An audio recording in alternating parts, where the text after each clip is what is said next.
একজন মুত্তাকি ব্যক্তি অর্থাৎ যিনি আল্লাহর ভয় যদি কারোর মধ্যে থাকে তাহলে তার দ্বারা অন্যায় হবে না।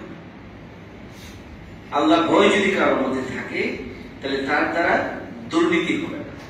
আল্লাহ ভয় যদি তার মধ্যে থাকে তাহলে কারো অধিকার সে নষ্ট করতে পারে না।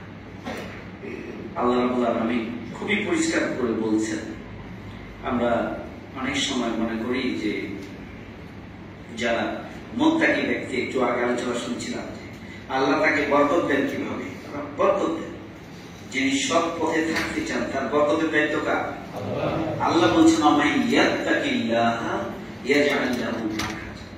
যে ব্যক্তি আল্লাহকে ভয় পায় আল্লাহ তাকে সব ধরনের জটিলতা থেকে উদ্ধার করে আনে। তাহলে আল্লাহ ভয় ব্যক্তির মধ্যে যদি থাকে তাহলে আল্লাহ তাকে জটিলতা থেকে, সমস্যা থেকে এবং বিপদ মুসিবত থেকে তাকে উদ্ধার করে আনবেন। এই তাকওয়াটা ব্যক্তির মধ্যে যদি থাকে তাহলে এটা ক্রেনের ভূমিকা পালন করে। ক্রেন যেমন যদি খাদের মধ্যে ট্রেন পড়ে যায়, বাস পড়ে যায়, ক্রেন কি করে? টেনে আনে না। মুত্তাকি ব্যক্তি, মুত্তাকি তাকওয়া, এই গুণ যার মধ্যে রয়েছে, এই তাকওয়ার গুণটা, আল্লাহ ভয়টা যার মধ্যে রয়েছে, আল্লাহ তাকে জটিলতা থেকে উদ্ধার করে। তাকে এমন অবস্থান থেকে আল্লাহ রিজেক্ট দান করে। রিজেক্ট মানে সম্মান, সম্পদ, অর্থ, হেলথ, হায়াত মানে স্বাস্থ্য, আপনার হায়াত, এই সবটাই হচ্ছে খাবার দাবার। এটা তো একটা মানে প্রাথমিক স্তরে রিজেক্ট।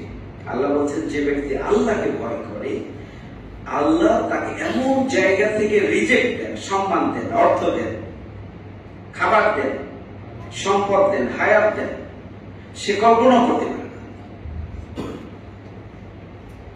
এরপরে আল্লাহ বলছেন যে ব্যক্তি আল্লাহর উপর নির্ভরশীল হয়ে যায় তার জন্য আল্লাহই যথেষ্ট। যে ব্যক্তি আল্লাহর উপর নির্ভরশীল হয় তার জন্য আল্লাহই যথেষ্ট হয়ে যায়। এরপরে আল্লাহ বলছেন ইন্নাল্লাহ বালিগু আমরি, নিশ্চয় আল্লাহ যা বলেন সে অনুযায়ী করেন। আল্লাহ প্রত্যেকের জন্য তার ভাগ্য নির্ধারিত করে রেখেছে।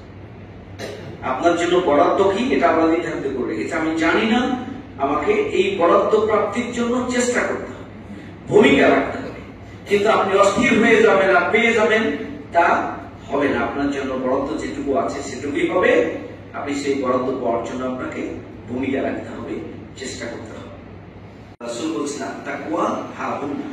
তাকওয়া হচ্ছে এখানে তিনবার বলেছেন। তাকওয়া হচ্ছে অন্তরে। আমরা যদি অন্তরে আল্লাহর ভয়কে ধারণ করি, লালন করি, তাহলে আমার মাধ্যমে কারো ক্ষতি হবে না, কারো অধিকার নষ্ট হবে না, আমার দ্বারা রাষ্ট্রের ক্ষতি হবে না, ব্যক্তির, সমাজ, পরিবারের ক্ষতি হবে, আমার ভাইয়ের ক্ষতি হবে না, আমার শত্রুর ক্ষতি হবে না। একজন ব্যক্তি যদি সৎ হয়, দুর্নীতি মুক্ত হয়, যদি মানুষের অধিকার নষ্ট করাকে ভয় পায়, যদি এটা আমি করি আল্লাহ আমাকে করবে, এই ভয়টা যদি ব্যক্তির মধ্যে তৈরি হয় তাহলে দেখবেন এই সমাজে শান্তি প্রতিষ্ঠিত হবে, এই সমাজের মানুষের অধিকার প্রতিষ্ঠিত হবে, সমাজ থেকে দুর্নীতি দূর হবে, সমাজ থেকে অনিয়ম দূর হবে এবং এই সমাজের মানুষের অধিকার মানুষ ফিরে পাবে।